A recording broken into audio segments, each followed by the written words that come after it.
Good day everyone, it's Ikoy. And this is LJ. And this is the Fourth Wall of Air podcast. So LJ, ang dami natin pinag-usapan na topic in our past videos like spirituality of truth, dialogue and with culture, and so much more. Pero saan nga ba tayo mag-focus ngayon? Ngayon, pag-uusapan naman natin yung dialogue of the poor. Ngayon, kung paano niya ina-address yung mga social justice issues and kung paano tayo makakapag-give light sa mga marginalized community. Grabe, marginalized! Grabe ba yun? Pero, tama naman na we should give light to them. But it's just that, napapansin ko na, binibigyan nga natin sila ng pansin, pero wala yung gawa eh. So, yun yung nagiging problema ngayon. Especially, kunyari, sa mga healthcare systems, diba?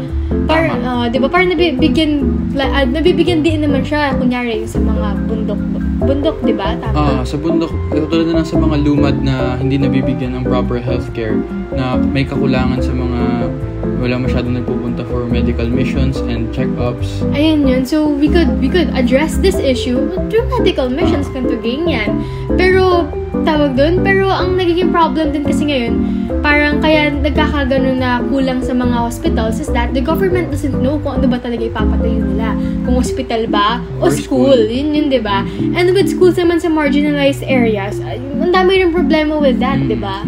Feel ko yung isa sa mga problema talaga na nakaka-apekto is yung outdated materials na ginagamit natin sa school. Like, kulang-kulang yung mga gamit. That's true, especially sa mga classroom. Kulang yung mga upuan, yung mga tables. And nagkakaganto kasi nagkukulang sa resources eh. Kasi yung resources na yun, nagpupunta siya sa mga ibang bagay. Kasi uso ngayon yung throwaway culture. Na one-time use lang lahat. Pag ayaw mo na, tapon na. Yun eh. So, I think na this is the biggest thing that contributes to all of these problems in the marginalized sector.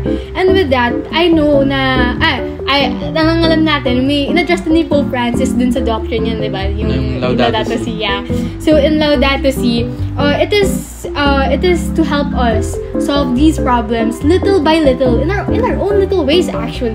Hindi naman natin kailangan mag-set up ng malalaking donation drives, magbigay ng mga bagay na hindi naman natin kaya. We could start in our own little ways, which is being mindful of our everyday ways. Just like what Pope Francis said, maging mindful tayo sa mga ways natin para yung mga resources na kaysa mapunta sa mga ibang bagay, maging, mapunta siya for the betterment of the marginalized sector.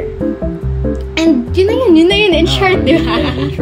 Yun na yun, in short. So, we hope that this may inspire you to do it in your own little ways, to just be mindful of our everyday ways. And malay nyo, in these little ways, nakakatulong talaga siya. So, that's a wrap. Again, this has been Ikoy. And this has been LJ.